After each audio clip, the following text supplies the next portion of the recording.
Bueno, listos. Entonces sean todos muy bienvenidos una vez más a estos sus cursos en temáticas de estadística y econometría.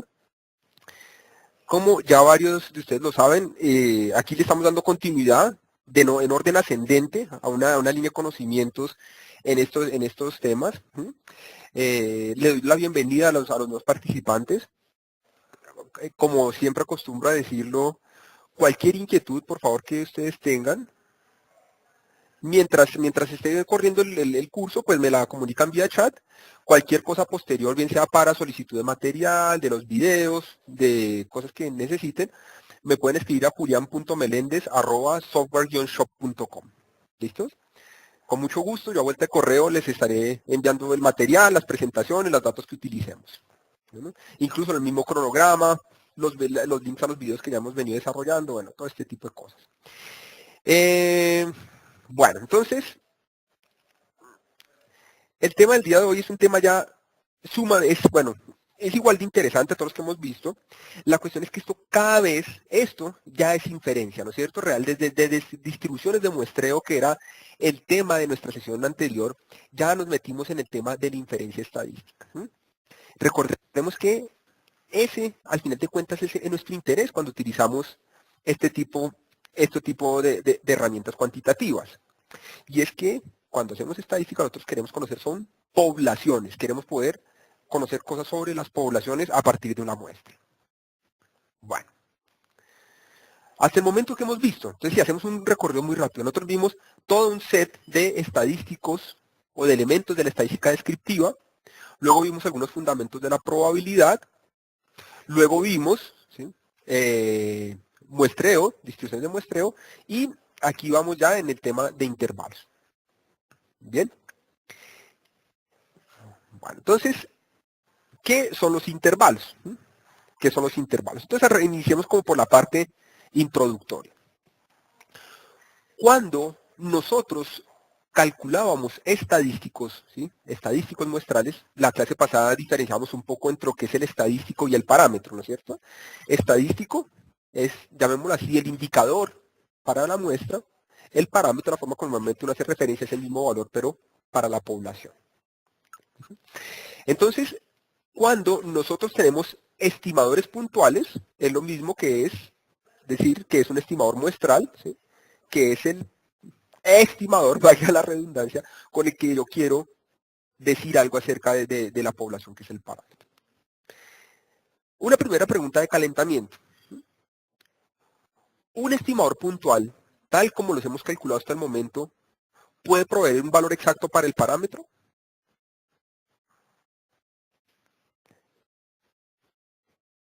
Nosotros esperamos, por ejemplo, y calculamos, por ejemplo, la media muestral. Nosotros esperaríamos que ese cálculo, esa media muestral, nos dé el valor exacto de la población. No, ¿no es cierto? Definitivamente no. Bajo ninguna circunstancia nos esperaría que uno le pegara. Y como tú bien lo dices, José Luis, hay un aporte de los intervalos de confianza, hacer una innovación que veremos ahorita frente a todo lo que hemos visto, que es el concepto de margen de error. Tienes toda la razón. Entonces, definitivamente no.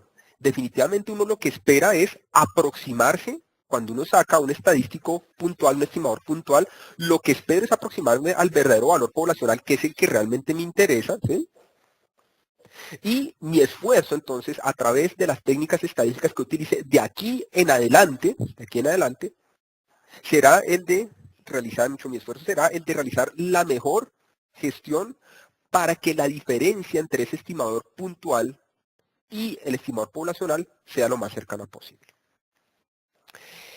Cuando vamos a estimar intervalos, nosotros lo que vamos a hacer es que a partir de un estimador puntual, vamos a calcular un intervalo agregándole tanto izquierda como derecha un mismo valor, y ese valor es el que nosotros vamos a denominar margen de error, del cual más adelante vamos a hablar. ¿Qué busco entonces yo con la estimación por intervalos? Cuando yo hago estimación por intervalos, la estimación por intervalos me va a permitir responder qué tan cerca está el estimador puntual del parámetro poblacional. ¿Listo? Esa es un poco la introducción a intervalos. En general, tal como lo veíamos con distribuciones de muestreo, normalmente uno puede tanto las distribuciones de muestreo como los intervalos, uno los puede asociar a los distintos estadísticos. Normalmente hay unos donde existe más interés que otros. En las distribuciones de muestreo son estadísticos de bastante interés, son las medias y las proporciones. Nosotros la clase pasada solo nos dedicamos a las medias. Las proporciones son muy fáciles también de entender. El tiempo, pues ustedes ya lo saben, no nos da para revisarlo todo. Y lo mismo vamos a hacer ahorita en estimación de intervalos. Vamos a hacer, nosotros podemos estimar intervalos para la media, para la varianza, ¿sí? Para la proporción. Nos vamos a concentrar en la media, que normalmente es donde hay mayor interés, y eventualmente, si el tiempo no lo permite, miramos algo sobre proporciones. ¿Bueno? Vale. Cuando yo voy a hablar de intervalos para la estimación de la media poblacional, lo primero que yo tengo que discriminar es si yo tengo conocimiento de la varianza poblacional o no. La varianza poblacional o no. Esto a lo largo de la estadística, digamos, va a ser un reto, va a ser una condición, ¿no es cierto? Si yo conozco la varianza poblacional, podré tomar alguna ruta. Si no la conozco, deberé tomar una distinta, pero que sea lo suficientemente similar a esta normal para poder yo realizar mis técnicas estadísticas. Vemos que, digamos, ese camino cercano, normalmente cuando yo no puedo hablar de normalidad que exige el conocimiento de la desviación estándar poblacional, pues me voy por algo similar, ¿sí? Algo parecido, no igual pero parecido, que es la distribución T. También la vamos a mencionar un poco en este curso. Bueno, entonces, lo primero que deberíamos entonces recordar es que si nosotros vamos a hablar de la media poblacional y vamos a hacer vamos a ver una estimación de intervalo a través de una media poblacional, es cuándo puedo asumir yo, cuándo puedo estar seguro que conozco la desviación estándar poblacional. Voy a hacerlo aquí simplemente, particularmente para quienes no hayan visto la diapositiva. Bueno, y así lo hayan visto y recuerdan. ¿Cuándo podemos nosotros asumir una media, cuándo podemos asumir en los cálculos desviaciones estándares poblacionales? ¿Cuándo podemos asumir nosotros que conocemos la población?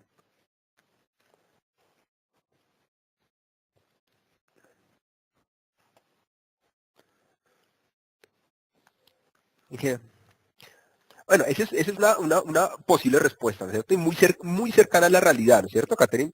Nunca. En términos generales y para efectos prácticos es muy difícil llegar a conocer una población. O sea, cuando mi criterio es conocer el parámetro poblacional, digamos, seguramente va a ser muy difícil. Entonces digamos que hay una proxy, ¿no es cierto? Cuando es finita la población, bueno, te diría Gladys, es finita, pero debe tener una condición, ¿sí? Que sea finita, pero muy grande, ¿no es cierto? Muy, muy grande. De hecho, lo que más me va a servir para hablar de eso de una distribución poblacional es cuando ese valor finito tiende hacia el infinito, ¿no es cierto? ¿Qué tan grande? Cuando tiende hacia infinito.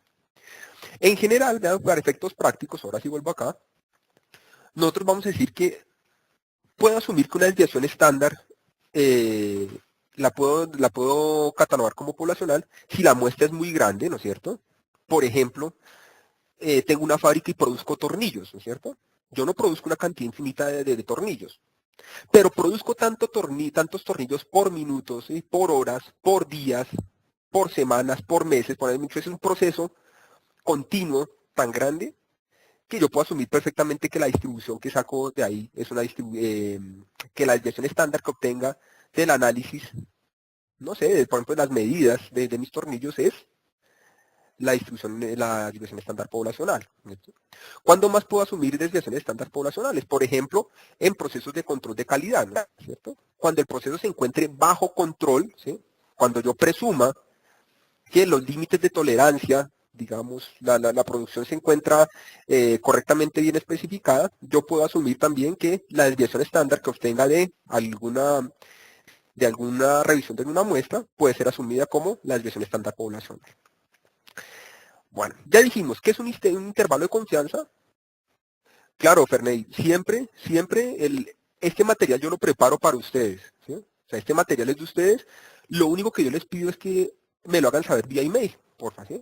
Entonces, a julian.melendez@softwareshop.com, tú me envías un email solicitando el material y con mucho gusto te lo devuelvo a vuelta de correo. Este material es de ustedes, nunca se les olvide. Las bases de datos que hago las preparo es para ustedes. Bueno, cuando nosotros hacemos la estimación de intervalos, ¿sí? Ya lo habíamos dicho, que es el estimado de una estimación de un intervalo. En general es un estadístico puntual, sea el que sea, más menos, ¿sí? Más menos, que va a definir el límite inferior y el límite superior, la cota inferior y la cota superior, ¿sí? De denominada margen de error. ¿Listo? En el caso de la estimación de un intervalo para media poblacional, ¿cómo está dado por X barra, ¿qué es X barra?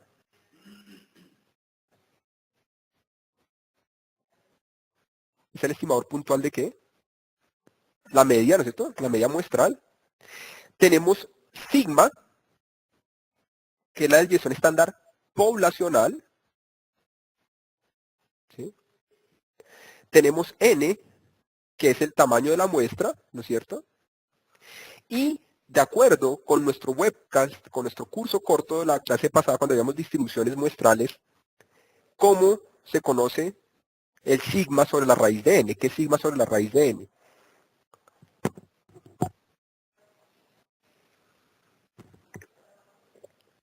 Es el error estándar, ¿no es cierto? Es la desviación estándar del estimador puntual. ¿Sí? Es la desviación estándar del estimador puntual. ¿Sí? Okay. Un poco, entonces, ¿cuál es la diferencia? Ustedes dirán, entonces, ¿cuál es la diferencia entre el error estándar y la desviación estándar muestral que veíamos? ¿Se acuerdan la que divide, que es x menos x barra elevado al cuadrado, la sumatoria dividido en n menos 1? Ah, acuérdense que esa desviación estándar muestral hace referencia a un escenario descriptivo, cuando yo quiero conocer algunas cualidades, algunas particularidades de una muestra. Cuando nosotros hablamos de este estimador puntual o de esta desviación estándar, ¿sí? Estamos haciendo referencia a los estadísticos que nos sirven para hacer inferencia estadística. ¿Vale? No solo me interesa esta desviación estándar, es la de un estadístico cuando no solo me interesa conocer cómo se comporta el estadístico, sino que quiero hacer inferencia, es decir, quiero generalizar eso hacia esas conclusiones hacia las poblaciones. Bueno, y vamos a tener un Z. ¿Se acuerdan que ese Z por allá lo vimos cuando veíamos distribuciones? Ah, bueno, Marco, ya vamos para allá. Si no conozco la población, pues vamos a ver qué hacemos. ¿Listos?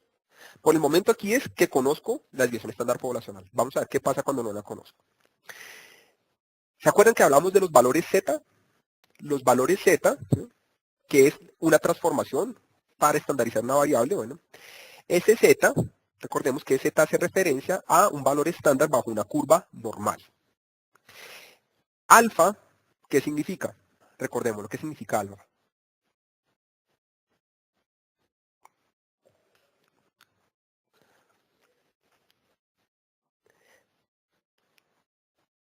En realidad, el alfa es el valor de significancia, ¿listo? El nivel de significancia, que es distinto al nivel de confianza, ¿cierto? Entonces, alfa es el nivel de significancia. Nos vamos a detener en eso cuando veamos pruebas de hipótesis. ¿Sí? Pruebas de hipótesis, si no estoy mal, en nuestra próxima sesión. ¿Sí?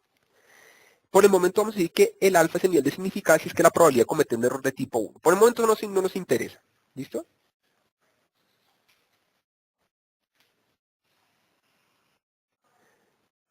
Solo una nota al pie. Sí, Alonso, fuiste tú el que me sugeriste lo de la doble pantalla. Es que ahorita Alonso me está, uno de las personas que está participando acá con todos nosotros. Si ustedes recuerdan, aquí antes aparecían unos cuadros, ¿no? Unos cuadros incómodos, que es donde veo sus chats. Alguien me sugirió lo de la doble pantalla y estoy súper feliz con eso. Estoy súper feliz con eso porque ya queda limpia la presentación. Bueno, no, eso es.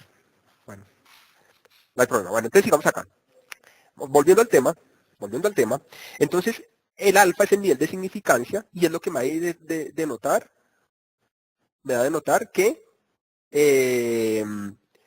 simplemente la probabilidad, ¿sí? La probabilidad que le voy a dar a la ocurrencia de un evento. En ese evento, vuelvo y les digo, lo vamos a ver en pruebas de hipótesis, es el evento de rechazar una hipótesis cuando sea verdadera.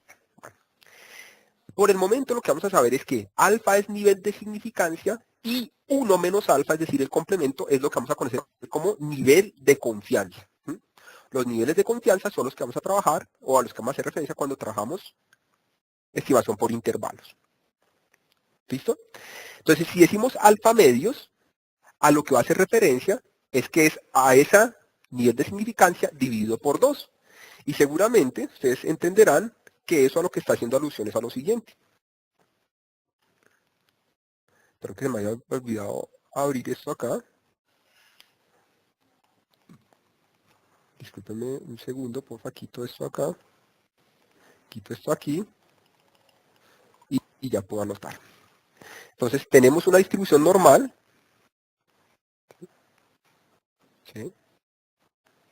Y si vamos a generar un intervalo donde decimos que es la media más algo, ¿no es cierto? Que vamos a denominar margen de error, que como es el mismo valor, hace que esto sea simétrico, ¿no es cierto? El Z alfa medios va a hacer referencia a que es una situación de dos colas. ¿Listo? Dos colas. Muy bien. Y ese es un valor que tenemos que hallar dependiendo del nivel de significancia que utilicemos. ¿Perfecto? Bueno, cuando nosotros hablamos de niveles de confianza, podríamos hablar de cualquier valor, pero típicamente uno va a trabajar niveles de confianza al 90, 95 y 99, siendo el más típico de todos, el de mayor utilización, el de 95%. ¿Listo? Si nosotros dijimos que alfa es el nivel de significancia, el nivel de confianza es 1 menos alfa, entonces sabremos que para un nivel de confianza al 90, el alfa será de 10, para un nivel de confianza al 95, el alfa será 5, para un nivel de confianza al 99, el alfa será 1. Y si en nuestra fórmula requerimos de alfa medios, pues sabremos que si alfa es 10, alfa medio será 5, si es 5 será 2,5 y si es 1 será 0,5. ¿Perfecto? Bueno, muy rápidamente, debajo de una distribución normal estándar, ¿sí? La distribución normal, rápidamente ayúdenme con eso. ¿Cuáles son los parámetros que definen una distribución normal? ¿Cuáles son los parámetros que definen una distribución normal? Listo, Marco, me los dijiste en un estándar. No, pero en general. En general es media y desviación estándar. ¿Poblacional o muestral? Muy bien, Marta, Roberto. ¿Mm? No. Entonces, una distribución normal, los parámetros que la definen son la media y la desviación estándar poblacional. ¿Listo? Recuerden que si muchas veces uno no utiliza la distribución normal dentro del análisis es precisamente porque es difícil establecer, no tenemos conocimiento de cuál es la desviación estándar poblacional. Y por eso es que muchas veces la distribución T termina siendo habitualmente más utilizada. Entonces los parámetros son media y desviación estándar. Y dentro de una desviación, dentro de una distribución normal estándar, ¿cuáles son los valores que toma esa media y esa desviación estándar? Ahora sí, Marco, ¿no es cierto? Media 0 y desviación estándar de 1. ¿Listo? Entonces, si nosotros recordamos, cuando veíamos probabilidad, distribuciones de probabilidad, que bajo una curva de distribución, el área lo que me va a representar es la probabilidad de ocurrencia, ¿sí? ¿Qué decíamos con la regla empírica? ¿Se acuerdan? Regla empírica. La media más una desviación estándar representa aproximadamente el 68%. La media más dos desviaciones aproximadamente el 95%. Y la media más tres desviaciones prácticamente la totalidad de elementos. ¿Listo? Entonces cada z, un z es un valor que está representado en desviaciones estándar. Entonces, si ustedes ven, este valor dice aquí, con nivel de confianza al 90, es decir, al 10%, es decir, al 5% como alfa medios, el z es 1,645. ¿Qué significa? Que si esto acá es 5% y esto es 5%, ¿no es cierto? Es decir, alfa medios, si esto es 5 y 5, ¿qué significaba? Que alfa era 10. ¿Qué significa que cuánto hay aquí bajo esta curva? Bajo toda esta curva. Si las colas suman 10, esto acá es 90. La curtosis aquí no tiene nada que ver, Alonso. Aquí digamos esto no es cuestión de curtosis. ¿Sí? La curtosis evidentemente la distribución normal es de 3, es correcto. Bueno, entonces yo quisiera saber para el 90, ¿sí? Para el 90, ¿Qué valor corresponde aquí? Entonces es 1.645 desviaciones estándar. Para el 95 es 1.96. Para el 99, ¿cuál será ese valor? Será 2.5. ¿Sí ven? Entonces yo lo que necesito saber es, para una probabilidad, para un área bajo la curva determinada, ¿cuál es el valor que corresponde? ¿Listo? Entonces aquí tenemos los valores típicos, pero podría ser cualquier otro. Bueno. Algunos aspectos a considerar y hacemos un ejercicio o revisamos primero todo y luego hacemos ejercicio. ¿Listo? Esta parte es bien interesante, sobre todo porque nos permite resolver algunas cosas que típicamente son inquietudes, ¿no es cierto? Que es, oye, ¿cuántos elementos yo debo utilizar para que sean estadísticamente significativos? Normalmente cuando hacemos estadística, ese es un elemento que se viene a nuestra mente, ¿no es cierto? Alguna de ustedes me preguntaba, por ejemplo, acá de pasar entonces sobre el tamaño muestra, y les dije que eso lo íbamos a ver hoy, y evidentemente vamos a mirar entonces cuál es el tamaño muestra apropiado. En este caso vamos a verlo a la luz de un determinado error que uno quiera cometer. Sí, Alejandro, podrías utilizar un intervalo de confianza al 98%, ¿sí? Que eso equivaldría a utilizar un nivel de significancia del 2%. Podría ser, ¿sí? Habitualmente se va a utilizar el 95, ¿sí? El 5. Lo vamos a ver también cuando vamos por las hipótesis, que no es deseable de todas maneras que el nivel de significancia sea muy bajito. Muy bajito. Y ya veremos por qué. Vamos a ver que entre más bajito sea el error de tipo 1, mayor será el error de tipo 2 y eso tampoco uno lo desea. Bueno. Entonces, aspectos a considerar cuando hacemos estimadores, estimación de intervalos para la media poblacional cuando conozco la desviación estándar poblacional. Primera consideración, si la distribución poblacional es normal, el intervalo es exacto al nivel de confianza establecido, no importa el nivel que yo escoja, sin importar el tamaño de la muestra. Podría tener 10, 15, 20, 100, 1000 valores. Si sé que la distribución que subyace es normal, mi intervalo va a ser exacto. Si la distribución poblacional no es normal, el intervalo será más o menos aproximado al nivel de confianza que le seleccionemos, 95, 99, etcétera, ¿sí? Y esto dependerá de qué tan aproximado sea, de la distribución que siga y del tamaño mismo de la muestra, ¿sí? Si no es normal, pero es una forma acampanada, seguramente va a tender a ser una muy buena aproximación, ¿no es cierto? Si la distribución no es normal, pero la distribución tampoco es acampanada, pues seguramente la aproximación de ese intervalo no va a ser muy buena. Si la distribución no es normal, pero es una muestra muy grande, va a ser buena, ¿se acuerdan? Teorema central del límite. ¿Se acuerdan que veíamos distintos gráficos sin importar que fuera una distribución de orejas de conejo, como la llaman algunos, sea arcoseno o una exponencial? Sin importar con las distribuciones, en la medida que yo incremento el tamaño de la muestra, la distribución tiende a volverse normal. Entonces, si no es normal, dependerá de su forma inicial y del tamaño de la muestra que utilice. En la mayoría de las situaciones, un tamaño muestral mayor o igual a 30 es adecuado para la construcción de intervalos. Muestras tan pequeñas como 15 observaciones pueden proveer buenas aproximaciones si la distribución, así no sea normal, sea aproximadamente simétrica. Este 30 no es 30%, son 30 elementos, Roberto. ¿Sí? O sea, si tienes una muestra y tienes 30 elementos, puede ser, ya es una muestra adecuada para una construcción de intervalos. ¿Sí?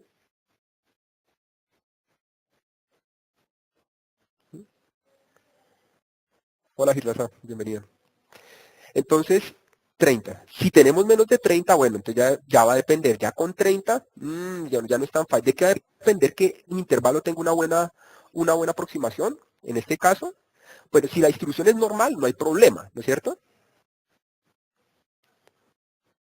Pero si no es normal, con que sea simétrica, ya puedo generar un buen intervalo. Acuérdense que el intervalo es un concepto simétrico, ¿no es cierto? Es algo más menos. ¿Hay audio en este momento? Porfa, ¿me confirman? Bueno, perdón. Entonces creo, Carlos, que es tu conexión. Bueno, listo. Entonces acuérdense que como concepto, un intervalo es algo simétrico. Entonces, si la distribución no es normal, pero es simétrica, voy a tener una buena aproximación. Muestras pequeñas, o sea, muestras de menos de 15, que en general no debería uno trabajarlas, para no tener resultados triviales, para hacer análisis que no sean significativos, que estén muy alejados de la realidad. Solo debería hacerlo si yo presumo o creo que la distribución que sigue la variable es normal. ¿Listos? Si voy a hacer una estimación de intervalo para una media poblacional, asumiendo que conozco la media poblacional, ¿sí? Que conozco la desviación estándar poblacional, y tengo menos de 15 datos, solo debería arriesgarme a hacer ese ejercicio si yo presumo que la distribución normal, que la distribución que subyace es normal. ¿Vale? Claro, siempre, Virgilio, siempre que nosotros hablemos de muestra, ya a partir, digamos, a partir de lo que veíamos en nuestro de ese momento, siempre vamos a hacer referencia a que son muestras aleatorias. ¿Sí? Realmente para nosotros no, digamos, realmente en estadística, las muestras que no son aleatorias no tienen el nivel de importancia de las aleatorias. ¿No? Acuérdense que en general, si uno no tiene una muestra aleatoria, realmente uno no va a poder hacer inferencia. En general, si yo utilizo estadística es porque quiero hacer inferencia. ¿Sí? Bueno, aquí Liliana hace un aporte, digamos, cuando tengo muestras pequeñas, pues entonces yo me toca utilizar estimadores no paramétricos, ¿no es cierto? Claro, esa es una alternativa.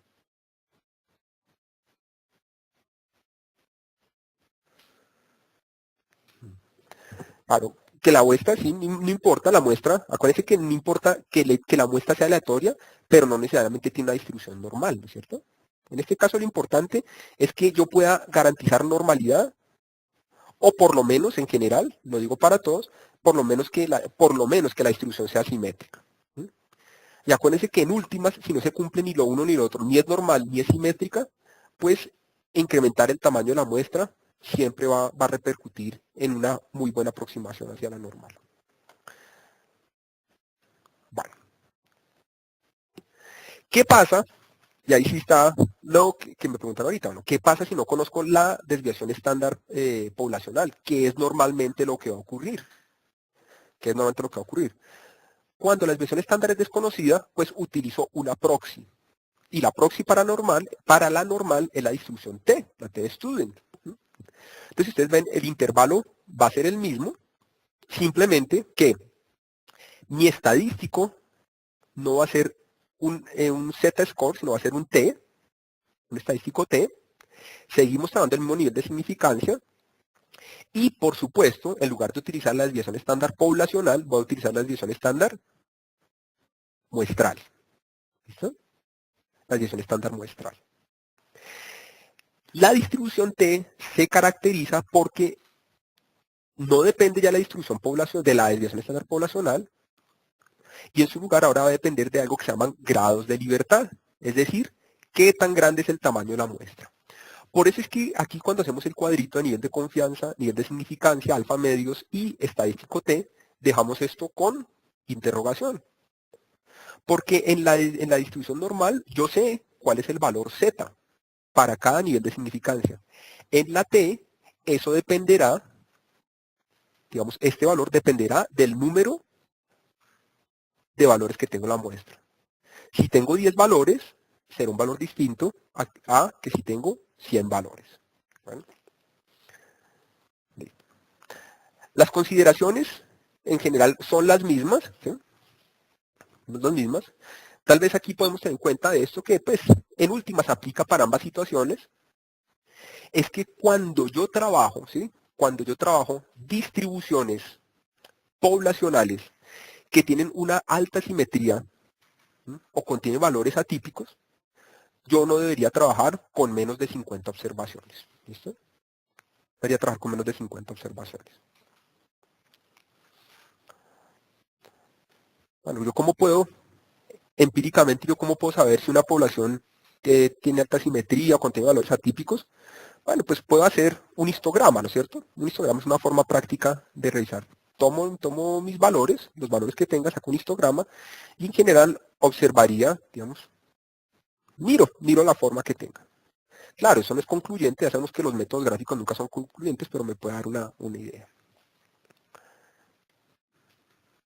Bueno, ¿Qué hemos dicho entonces que es un intervalo de confianza?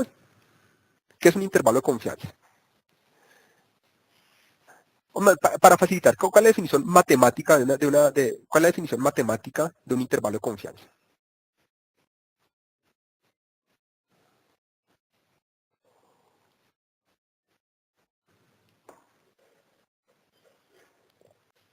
Dícese,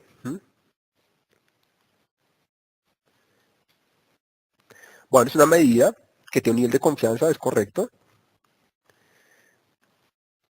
pero directo, si les dijera, define intervalo de confianza matemáticamente. Entonces diríamos, estimador puntual, ¿no es cierto? Más menos margen de error. ¿Creen que esa sea una definición matemática apropiada? ¿Será que eso resume de manera adecuada lo que es un intervalo? Eso es, ¿no es cierto?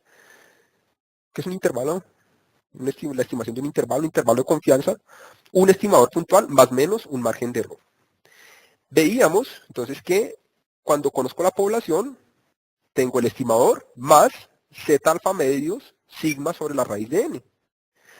Y veíamos que en la media, cuando desconozco la desviación estándar poblacional, es t alfa medios sobre s, la raíz de n. ¿Qué es entonces el margen? ¿Qué es entonces el margen de error? El margen de error está conformado por esa partecita que está asociada al estadístico, en este caso a la media muestral. En el caso poblacional, ¿cuál es? Entonces, z alfa medios por sigma sobre la raíz de n es lo que se conoce como el margen de error. ¿En qué unidades está el margen de error? ¿En qué unidades está el margen de error?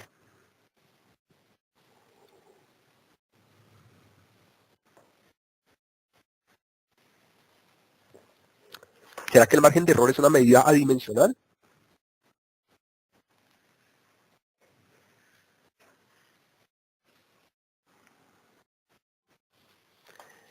Bueno, estoy de acuerdo contigo, Martín. No es una medida dimensional. Entonces, ¿en qué unidades está el margen de error?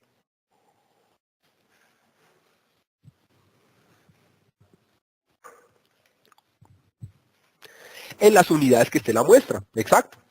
Si estamos trabajando mmm, toneladas, ¿sí? Z, yo sé que es un valor adimensional, ¿no es cierto? Z es un valor adimensional. N, pues son unidades, son unidades, no tiene unidades, ¿no es cierto? No tiene unidad de medida. Y la desviación estándar yo sé que está en las unidades de la variable.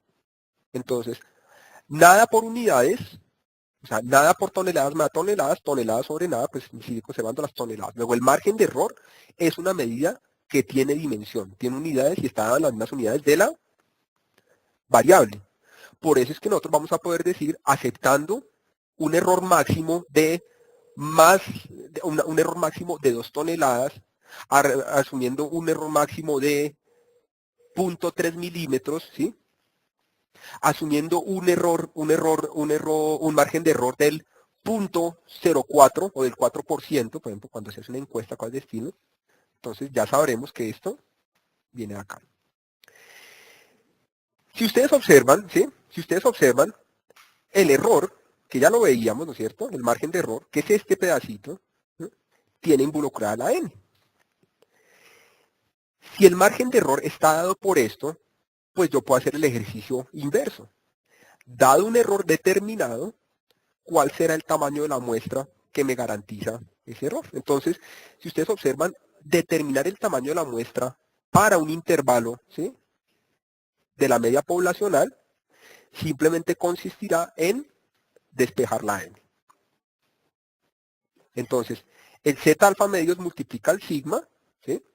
La raíz de n pasa a la izquierda, el error pasa aquí abajo, como aquí tengo raíz de n para quitarle el eo al cuadrado, entonces n queda sin raíz, z alfa medios y la desviación estándar quedan al cuadrado y el margen de error queda al cuadrado. Entonces, ¿yo qué necesito saber para determinar el tamaño de muestra a la hora de crear un intervalo? Necesito conocer cuál es el nivel de significancia o el nivel de confianza al 95, al 99, al 90, cuál es la desviación estándar de la población o la desviación estándar muestral, ¿sí? y el margen de error que quiero cometer. Entonces, por ejemplo, cuando uno mira sobre todo los resultados de las encuestas, que eso realmente es con las proporciones, ¿no? Entonces dice, entonces esta encuesta la hizo Gallup, ¿sí? Con un margen de error del 5% y un nivel de confianza del 95%. ¿Sí? Entonces, al 5%, al 5% de significancia, es decir, 95% de confianza, se admite un error máximo del 5%. Eso sería en el caso de las proporciones. ¿Listo? Así se determina el tamaño de la muestra. ¿Alguna pregunta de lo que hemos visto hasta el momento? Pues revisemos este y ya nos vamos entonces para el ejercicio. La proporción poblacional, cuando nosotros hablamos de proporciones poblacionales, ¿sí? Simplemente estamos hablando de cuál es, valga la redundancia, la proporción que tiene mi característica de interés dentro de un estudio. Por ejemplo, yo estoy haciendo un estudio donde tengo hombres y mujeres. ¿Sí? Y mi característica de interés del estudio, que estoy haciendo un estudio de mercadeo, se me ocurre, me interesa es conocer el número de mujeres que hay dentro de la población. Entonces, ¿cuál va a ser la proporción que me interesa ahí? El número de mujeres dentro del total de la muestra. ¿Listo? La proporción es mi característica de interés relativizada sobre el total de la muestra. Los que votaron por el candidato A y por el candidato B, si estoy haciendo un estudio para el candidato A, la proporción será las personas que votaron por el candidato A sobre el total de personas que votaron. Entonces, la fórmula simplemente cambia, en lugar entonces de hablar de la media poblacional, hablo de la proporción, aquí tengo mi Z, y el error estándar no está dado por sigma sobre raíz de n, sino por la proporción, factor de 1 menos la proporción sobre n. ¿Listo? Igualmente, si despejo entonces aquí si del margen de error despejo el tamaño de la muestra, pues llegaré a esta fórmula. ¿Listo? Entonces hagamos ejercicios hasta donde el tiempo nos alcance.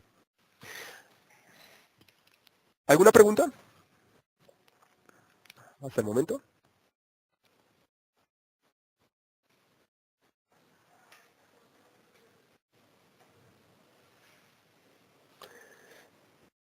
¿Todo bien? ¿Todo bajo control?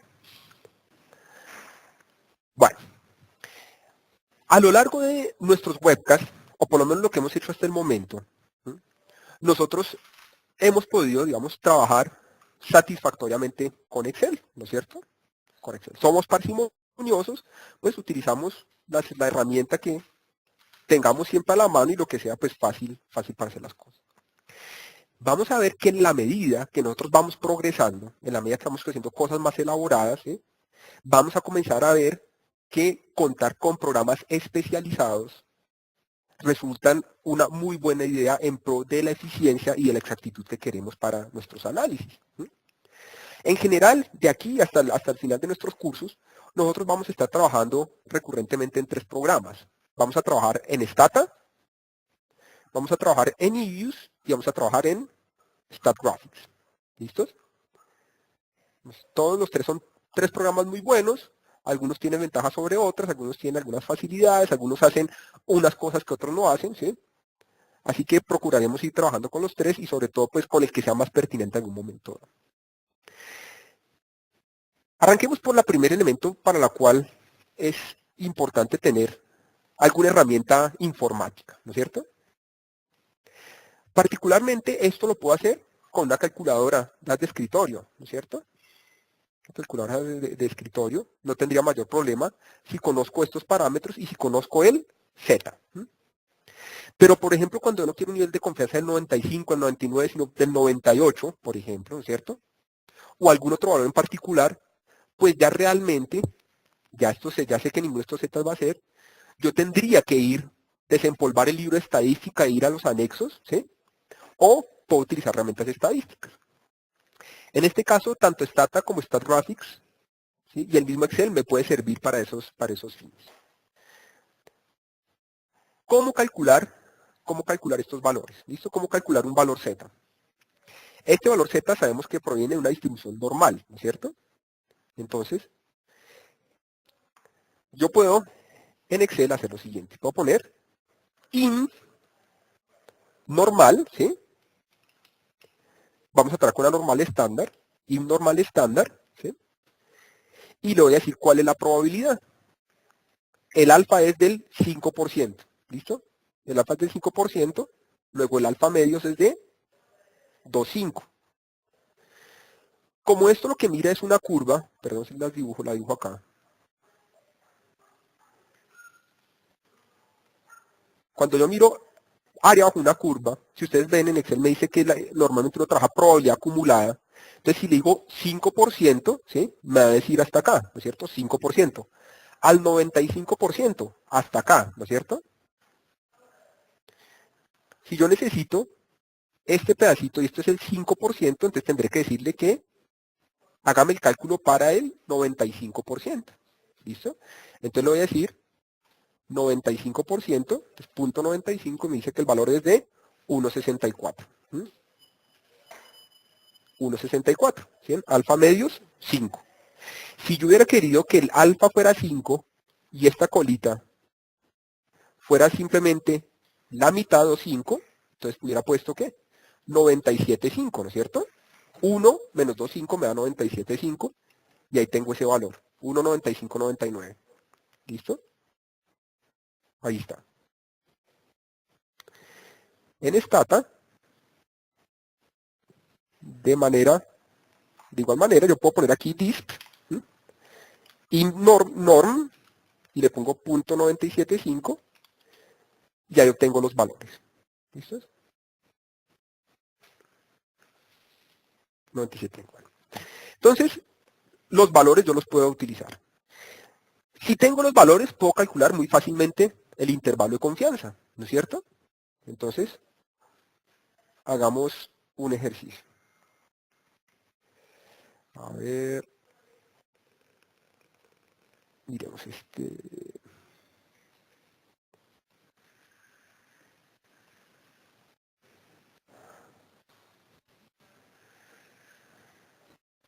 Bueno, aquí tengo unos ejercicios, pero ya voy a hacer algo mejor, algo para que tengamos bases de datos todos. ¿Se acuerdan? Por favor, que en clases pasadas bajamos unos archivos que eran los archivos de Woolrich. ¿Los tienen? ¿Los tienen a la mano?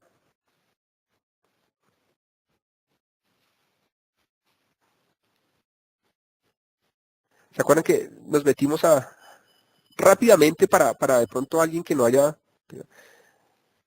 Pongan mucha atención a esto, digamos, si quieren descarguen estas bases, ¿sí? Estas bases que recurrentemente las vamos a utilizar.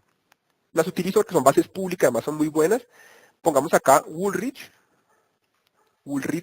¿sí? Woolrich, datasets, ¿listo? En Google, podría ser, y vamos a este link que dice aquí, Cengage, que es la editorial del libro. Woolrich Datasets, Cengage. ¿Listo? Démosle clic y les recomendaría que bajemos las de Excel, las de Stata y las de eViews. ¿Listo? Excel, eViews, aquí está, y Stata. ¿Listo?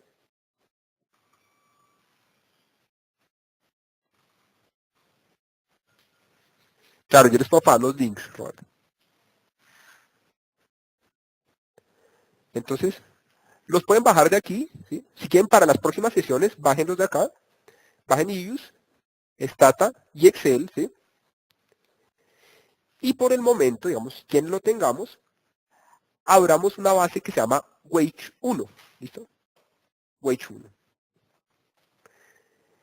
En esa base Wage, digamos, van a salir muchas variables.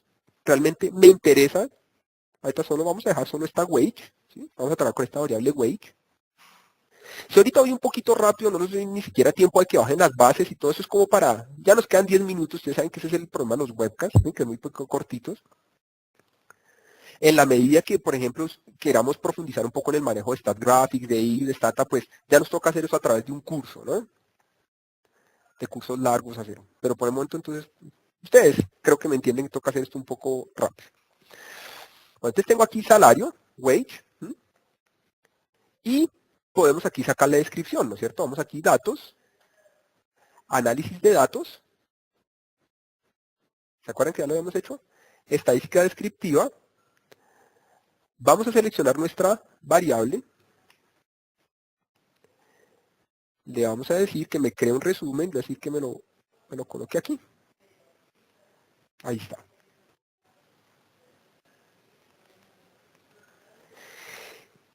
Si, si quisiera crear un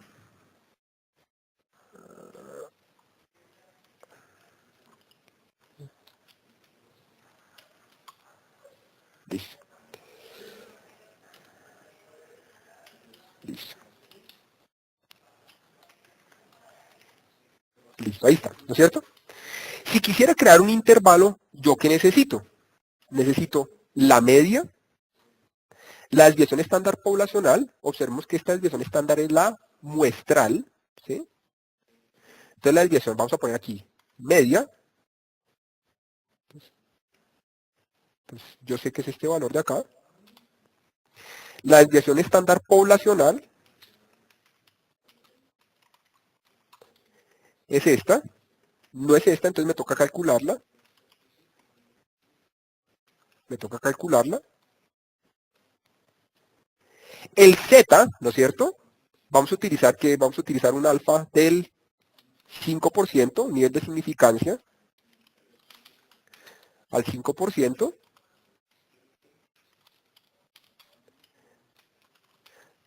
El nivel de confianza, ¿de cuánto será entonces? Será de 1 menos el 5%. ¿Sí? Luego mi z alfa medios será, pues, vamos a poner aquí, alfa medios es esto, ¿no es cierto? 5 dividido 2, 2.5. Entonces puedo decir que mi z alfa medios, entonces 1 menos 2.5 me da 97.5, es igual a in normal estándar al punto 97.5, ahí me da. Entonces de acuerdo con la fórmula, sabemos que es x medios más menos z alfa medios por desviación estándar sobre la raíz de n. Entonces, la media menos z alfa medios por la desviación estándar dividido la raíz de n, 526. Estaría el valor de abajo, ¿no es cierto? Y ahora vamos a poner el límite superior, que sería con más, ¿no es cierto?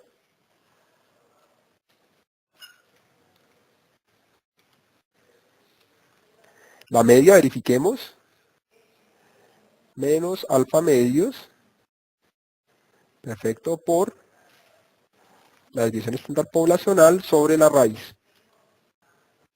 ¿Listo? Ahí está, 5.58 y 6.21.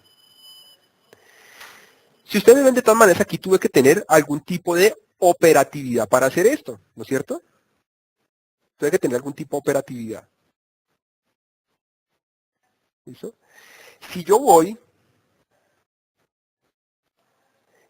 a Stata, por ejemplo, vean que va a ser tan sencillo como ir acá a estadísticas, summary, voy a poner intervalo de confianza,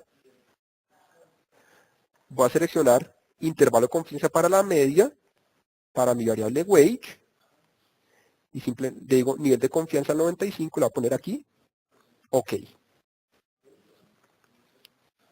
¿Sí es la diferencia? Entonces, con Excel yo lo puedo lograr, claro que sí, pero con Stata lo puedo hacer de manera muy fácil, sobre todo sin la posibilidad de equivocarme. Acuérdense que en esto yo puedo cometer algún tipo de riesgo operativo, ¿no es cierto? Que aquí, por ejemplo, en lugar de poner menos, puse más, puse alguna multiplicación donde no es, puedo cometer varios errores. En StatGraphics puedo hacer lo mismo. Y aquí entonces uno comienza a elegir dónde le parece más fácil, ¿no es cierto? Entonces, por ejemplo, puedo ir aquí a describir datos, análisis, wage, datos, aceptar, decir aquí, créeme un intervalo de confianza.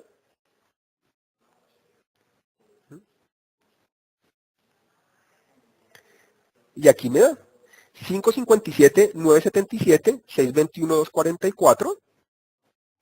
Veamos en Stata cuánto nos dio. 557, 621. Y vamos aquí a Excel y nos da 558, 621. ¿Por qué nos da? Pregunta. Yo sé que voy un poco rápido. ¿Por qué los valores de Stata y los de StatGraphics nos dieron iguales y los de Excel nos dieron un poquitín distintos?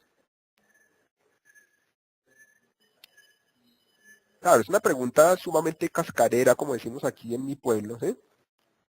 Porque le estoy preguntando eso sin darles ninguna base. Pero ¿por qué creen que esto puede ser distinto de esto que me menciona Stata o StatGraphics? Es solo por si alguien tiene esa claridad. Bueno, muy bien, Alejandro. Podría ser por aproximación decimales. Claro, eso es válido. Lo mismo se les podría hacer. Realmente no. Claro que puede ser. Pero en esto, simplemente, y esto lo digo para que lo tengan presente, acuerden, con los ejercicios, ustedes en ejercicios a posteriori pueden validar un poco eso. Y se los recomiendo que lo hagan. Realmente la diferencia es porque nosotros aquí estamos haciéndolo con una distribución, con una desviación estándar poblacional. ¿Listo? Tanto Stata como StatGraphics asumen desviaciones estándar muestrales. Es decir, asumen que no conozco la desviación estándar poblacional. O sea, utilizan la desviación estándar muestral. Luego ellos no solo no están utilizando la desviación estándar muestral, digo poblacional, sino que adicionalmente no están utilizando un valor Z. ¿Qué están utilizando acá entonces? Si no están utilizando un valor Z, ¿qué están utilizando? Un valor T, ¿no es cierto? Un valor T. Veamos cuál sería. Entonces, para el valor T sería in, ¿sí?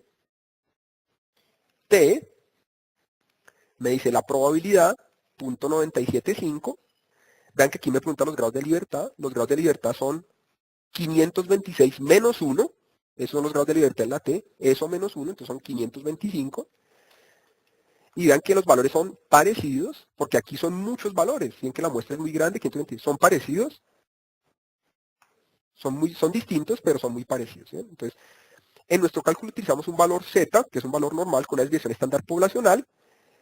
Stata y StatGraphics hicieron un intervalo con una desviación estándar muestral y, por supuesto, un estadístico T. ¿Listo? Bueno. Bueno, se quedan algunas cosas ya de práctica. Yo esperaría que el concepto como tal les facilite, digamos, hacer los ejercicios. ¿Sí? Si ustedes ven, podemos calcular en Excel, entonces ya sabemos, podemos utilizar INNORM estándar, podemos utilizar INNORM T, en Stata podemos utilizar IN normal, ¿sí? O lo mismo IN dist, creo que es, me tocaría mirar en las funciones. Y aquí en StatGraphics puedo utilizarlo aquí en herramientas, en distribuciones de muestreo, puedo utilizar acá. Entonces digo, aquí puedo decirle, por ejemplo, valor crítico para un área dada, entonces pongo aquí, por ejemplo, punto 975 y me muestra el mismo valor. ¿Sí? Entonces, tanto con Excel, con Stata, con Ibius, con StatGraphics puedo calcular bien esto. Con Ibius realmente no lo puedo calcular. ¿Sí? Por eso no lo revisamos. Ibius, digamos, no me permite hacer intervalos de confianza para los estimadores. Me va a permitir para hacerlos para los parámetros de un modelo de regresión, pero eso será otro tema que a posteriori estaremos viendo. Entonces, si yo entiendo estas fórmulas que son bastante sencillas, entiendo de dónde salen estos valores, yo puedo calcular intervalos de confianza para distintos niveles. ¿Sí? No importa si conozco la media poblacional o no, y pues puedo calcular el tamaño de la muestra. Acuérdense que el tamaño de la muestra, al ser un valor, yo simplemente digo, por ejemplo, en el caso del salario, ¿cuáles son las unidades de salario? Esa variable salario, ¿en qué unidades es probable que esté? pesos, dólares, soles, lo que sea, ¿no es cierto? Tienes. Entonces, yo diría, por ejemplo, estamos hablando de dólares. Entonces, si acepto, si yo quiero crear un intervalo donde el error máximo admisible sea de $2, ¿sí? $2, entonces, ¿qué tendría? Tengo que conocer mi Z para un nivel de confianza dado, tengo que conocer mi desviación estándar y tengo que poner aquí el error. Entonces, $2. Con eso, ¿qué me va a dar? Voy a poder despejar el N. Ya sabemos entonces que entre más, ¿qué pasará? Entre más pequeño sea el error que yo quiera cometer, ¿qué pasará con la muestra? Si observamos la fórmula. Si yo quiero un error muy pequeñito, ¿qué implicaciones tendrá eso para la muestra?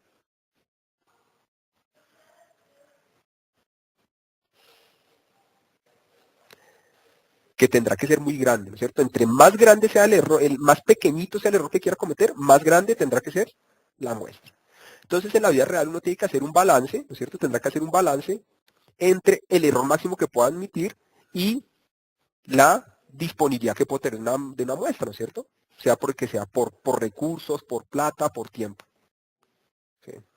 Claro, un error de cero, ¿sí? Pues tendería a